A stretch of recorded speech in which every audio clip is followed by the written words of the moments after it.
아멘. 우린 지금 디도서를 묵상하고 있습니다. 디도서 1장은 이제 1장 1절의 표현대로 성도들이 바른 교훈에 합당한 삶을 살 것을 말씀하고 있었습니다. 그리고 오늘 본문은 성도들이 바른 교훈에 합당한 삶, 즉 선한 삶을 살아야 하는 근거 그리고 그 이유를 말씀하고 있습니다. 사도 바울은 교회의 구성원인 디도, 또 늙은 남자와 늙은 여자, 젊은 남자와 젊은 여자, 그리고 종들에 대해 다음과 같은 태도로 살아가야 한다라고 말씀합니다. 우리 본문 1절 말씀을 함께 읽겠습니다. 본문 1절 말씀입니다. 오직 너는 바른 교훈에 합당한 것을 말하여. 바울은 이미 1장 9절에서 장로는 바른 교훈으로 권면하거라고 말했습니다. 그리고 오늘 본문 말씀에서는 디도에게 교훈에 합당한 것을 말하라 라고 권면하면서 다시 한번 바른 교훈을 전하고 가르쳐라 라고 강조하고 있습니다. 이러한 본문은 그러나 너는 이라고 번역할 수 있는 슈데라는 헬라어로 시작합니다. 여기서 대는 그러나 라고 번역되는 접속사로서 앞에 1장 16절과 대조적인 내용이 시작된다는 것을 알려주고 있습니다. 그리고 너는 이라고 사용된 그 단어는 지금 디도가 사역하고 있는 이 글에 대해서 많은 이단들이 모든 온갖 부패한 모습으로 살아가고 있지만 그러나 너 디도만큼은 다르게 그들과 다르게 행동하기를 바란다고 권면하고 있는 것입니다. 1절에서 바울은 디도에게 하나님의 바른 교훈에 부합한 것에 대해서 함구하거나 소극적인 자세로 임하지 말고 하나님의 말씀을 이제 디도는 그곳에서 맡고 있으니 지도자로서 그 역할을 잘하고 영혼을 관리하고 책임을 져야 하는 그러한 지도자로서 더욱 담대하게 바른 교훈, 하나님의 말씀을 선포하고 적극적으로 외쳐라 라고 말씀하고 있는 것입니다. 이제 바울은 2절을 통해 나이든 남성에게 요구되는 그러한 그리스도인으로서의 삶의 모습을 말씀하고 있습니다. 늙은 남자로는 절제하며 경건하며 신중하며 믿음과 사랑과 인내함에 온전하게 하고. 여기서 늙은 남자는 단순히 나이가 많은 남성을 뜻하기보다는 이제 가장으로서 가정을 이루고 있는 교회 공동체 내의 어른을 의미합니다. 바울은 이제 그들에게 절제, 경건, 신중함과 온전함이라는 삶의 모습이 요구된다고 말씀합니다. 바울이 말하는 이 절제는 술을 마시지 않는이라는 뜻으로 무엇이 참인지 거짓인지 분별할 수 있는 그렇게 깨어 있어야 함을 의미합니다. 또 경건은 행동에서 나타나는 진중함, 즉 행실의 바름을 의미하고 또 신중은 본능적인 욕구를 통제할 줄 아는 경전한 마음을 말씀하고 있습니다. 또 마지막으로 온전하다라는 것은 건전해야 한다. 삶이 건전해야 한다라고 권고하고 있습니다. 바울은 또 곧이어서 나이든 여성에게 요청되는 그리스도인으로서의 삶의 모습을 말씀하고 있습니다. 본문 3절 말씀을 함께 읽겠습니다. 본문 3절 말씀입니다. 늙은 여자로는 이와 같이 행실이 거룩하며 모함하지 말며 많은 술의 종이 되지 아니하며 선한 것을 가르치는 자들이 되고. 또 지금 또 본절에서 말하는 늙은 여자는 단순히 나이 많은 여자가 아니라 교회 공동체 안에서 나이 든 여인을 뜻하는 것입니다. 어느 정도 삶에 대한 연륜을 지닌 여인을 이야기합니다. 바울은 그녀에게 참된 그리스도인으로서 요청되는 삶은 거룩한 행실, 남을 비방하지 않는 언사, 술에 취하지 않는 깨어있음이라고 이야기합니다. 그리고 이제 거기에서 더 나아가 그녀에게는 선한 것을 젊은 여인들에게 가르치는 그러한 교사로서의 삶도 요구된다고 이야기하고 있습니다. 이와 관련해서 바울은 나이든 여성이 젊은 여성에게 가르쳐야 하는 것, 즉 젊은 그리스도인의 여성이 갖춰야 하는 삶의 모습을 또 이야기하고 있습니다. 4절 하반절하고 5절을 보면 남편과 자녀를 사랑하며 신중하며 순전하며 집안일을 하며 선하며 자기 남편에게 복종하며. 이렇게 젊은 그리스도인 여성에게 요청되는 삶의 모습은 남편과 자녀에 대한 사랑, 또 바른 행실, 도덕적인 정결함, 남편에게 순종하는 것이라고 바울은 이야기합니다. 또 6절을 통해서 이번에는 젊은 남성에게 요구되는 그리스도인으로서의 삶의 모습을 이야기합니다. 본문 6절 하반절 말씀에 보면 젊은 남자들을 신중하도록 권면하되 라고 말씀하고 있습니다. 바울은 이제 젊은 그리스도인 남성에게 요구되는 삶의 모습은 신중함이라고 말씀합니다.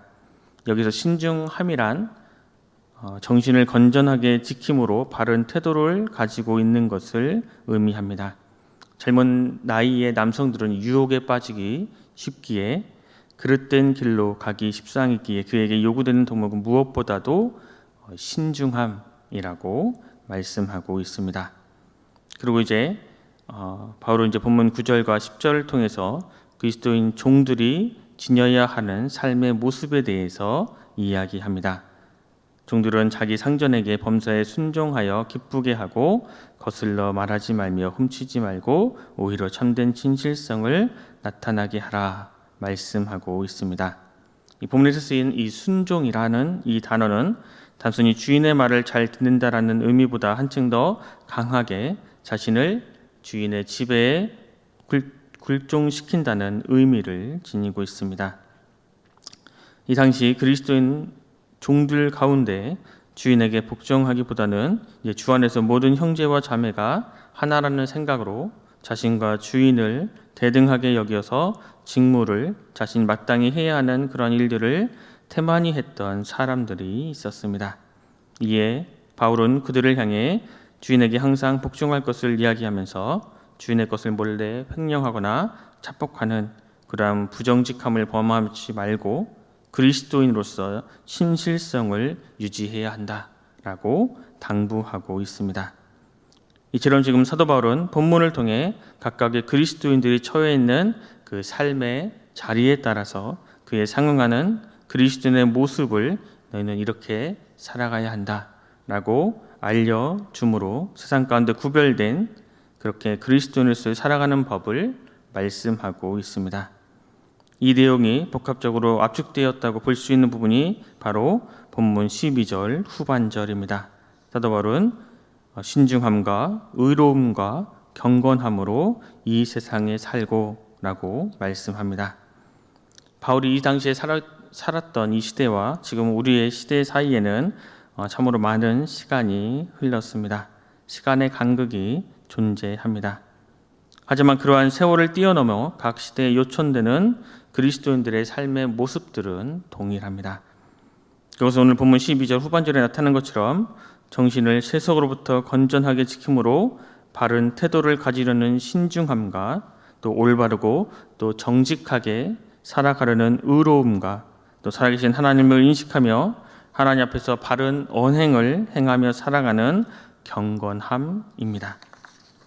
오늘 우리의 삶에 이러한 모습이 있다면 우리는 온전한 그리스도인의 모습을 지니며 살아가고 있는 것이고, 또 지금 현재 우리의 삶에 이런 모습이 없다면 우리는 사도 바울의 말씀을 또 기억하고 깨달으며 우리의 삶의 모습들을 되돌아 보아야 하는 것입니다.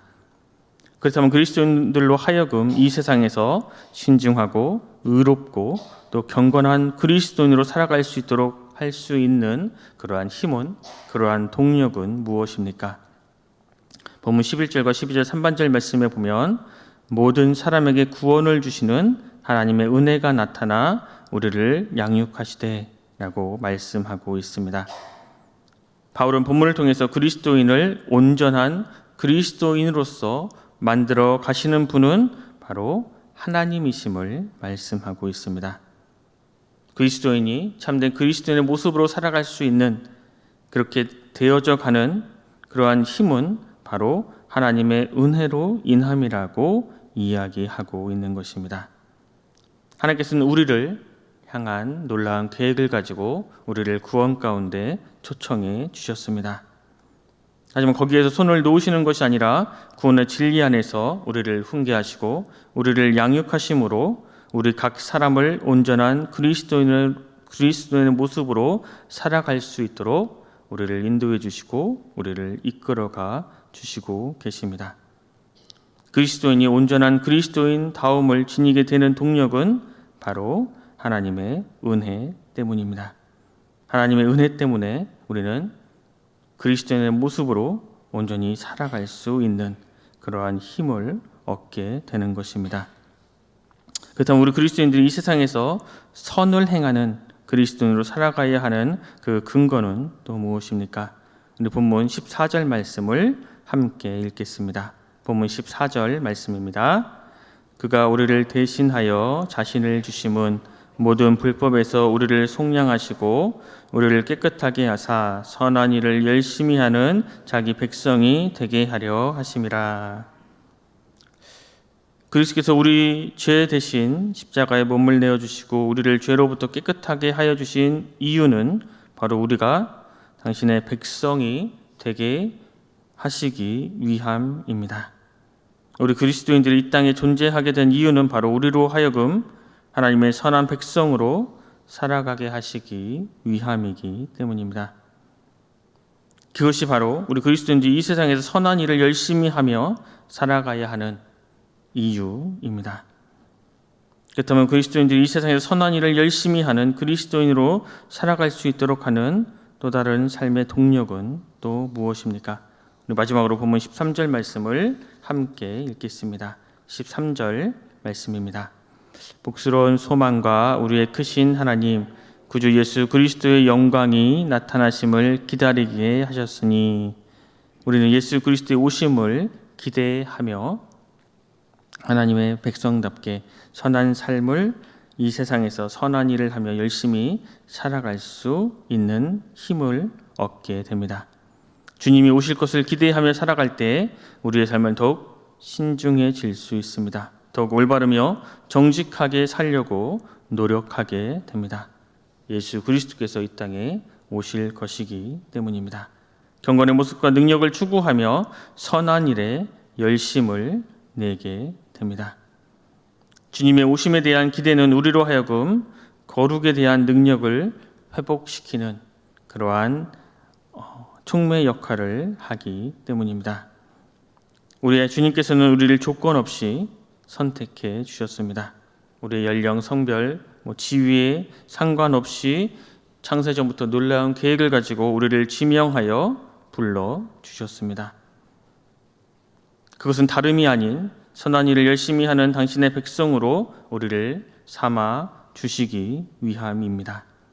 때문에 우리의 삶의 모습 속에는 그에 상응하는 주님의 부르심에 합당한 신중함과 의로움, 경건함을 위한 거룩한 노력이 반드시 있어야 합니다. 그리고 그것이 가능할 수 있는 것은 우리의 힘과 능력이 아니라 주님의 다시 오심을 기대하는 것입니다. 그리고 그것은 하나님의 은혜 안에서 최종적으로 가능한 것입니다. 이 사실을 항상 기억하고 오늘 살아갈 때에 하나님의 은혜를 구하고 신중함과 의로움, 경건함을 우리의 삶을 통해 나타내 감으로 하나님의 거룩한 백성답게 살아가고 우리가 속한 그곳에서 하나님 나라를 세워가고 또 하나님의 은혜와 하나님의 사랑을 우리의 삶을 통해 나타내는 순천운성교회 모든 성도님들 되시길 간절히 소망합니다. 기도하겠습니다. 사랑의 하나님, 오늘도 우리에게 새로운 한 날을 주셔서 주님의 말씀을 듣고 묵상하며 또 하루를 시작하게 하시니 감사합니다. 너무나 부족한 저희를 불러주셔서 하나님의 백성으로 삼아주신 주님의 그 은혜에 몸둘 바 몰라 주님 앞에 나왔습니다. 우리의 삶을 통해 감사와 찬양과 영광을 올려드리는 그러한 삶을 살아가게 하여 주시옵소서. 우리를 하나님의 백성으로 불러주셨으니 우리가 오늘 한날의 삶을 신중함과 의로움, 경건함으로 채워나갈 수 있도록 주님 은혜를 베풀어 주시옵소서. 나의 힘으로는 나의 의지로는 할 수 없지만 주님의 은혜로 주님이 함께해 주심으로 우리가 그 신중함과 의로움, 경건함으로 살아갈 수 있음을 고백합니다. 주여, 우리가 내 뜻대로, 내 마음대로, 내 의지대로 살아가는 것이 아니라 나의 모든 것을 내려놓고 하나님의 은혜를 구하며 우리의 삶의 자리에서 신중한 모습으로, 의로운 모습으로, 경건한 모습으로 하나님의 백성답게 살아가게 하여 주시옵소서. 그래서 우리의 삶의 모습을 통해 하나님의 살아계심이 나타내며 또 하나님의 사랑과 하나님의 은혜와 하나님의 영광을 나타내는 그러한 삶을 살아가게 하여 주시옵소서. 모두가 감사드리며 귀하신 예수 그리스도 이름으로 간절히 기도드립니다. 아멘.